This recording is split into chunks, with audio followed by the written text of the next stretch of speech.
Hello guys, finally na-transplant ko din tong aking mga peras. Ito siya, kasi sa maliit na paso parang alungkot-lungkot na niya, wala na siyang dahon.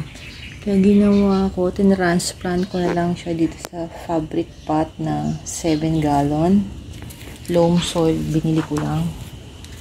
So ayan, so unti-unti na siyang kakaroon ng mga bagong dahon. Kaya lang nagtitiklop. Ayan o. Hindi ko alam kung ba't naggaganyan. So, ayan. Ito ang nabili ko to April 22, 2023. Red pear. So, ayan. May mga maliliit siyang Osmo coat na 15,912. Slow release. So, ayan.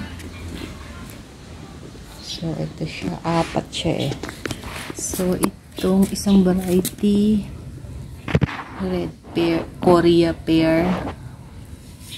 Ito yung parang may pink-pink sa fruit. So, ayan, ganyan na siya kataas, pero malungkot. Ito, mukhang natapos na yung kalungkutan niya. Nagkaroon na siya ng mga bagong malalaking dahon. Pero nagpo-fold pa rin. Siguro dahil sa sobrang init, tapos biglang uulan. Maraming ulan. So, kalbo na rin siya dito. Oh. Ito din. So, ito, ang variety niya is red pear. Ito yung may red, parang may red na hint sa balat ng fruit. Ito naman, yan, ba't puro kakaunti ang dahon nila? So, yan. Yan siya. Korea din to. Yung parang pink-pink. So, yan. Ayun, tumusok yan. So, that's it. That's my pears. Ito yung pinakamaganda. Yung isa naligaw. Yung ko sina-transfer eh. Sayang may timba pa ako available. So, that's it. Aside from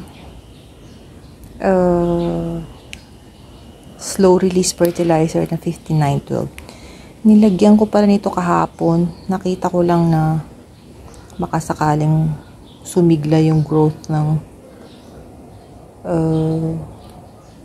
ng peras ko. So ito, galing sa UP Los Baños, Mycobam. Let's see, kahapon ko lang nilagay eh. Ito yung mga instruction niya.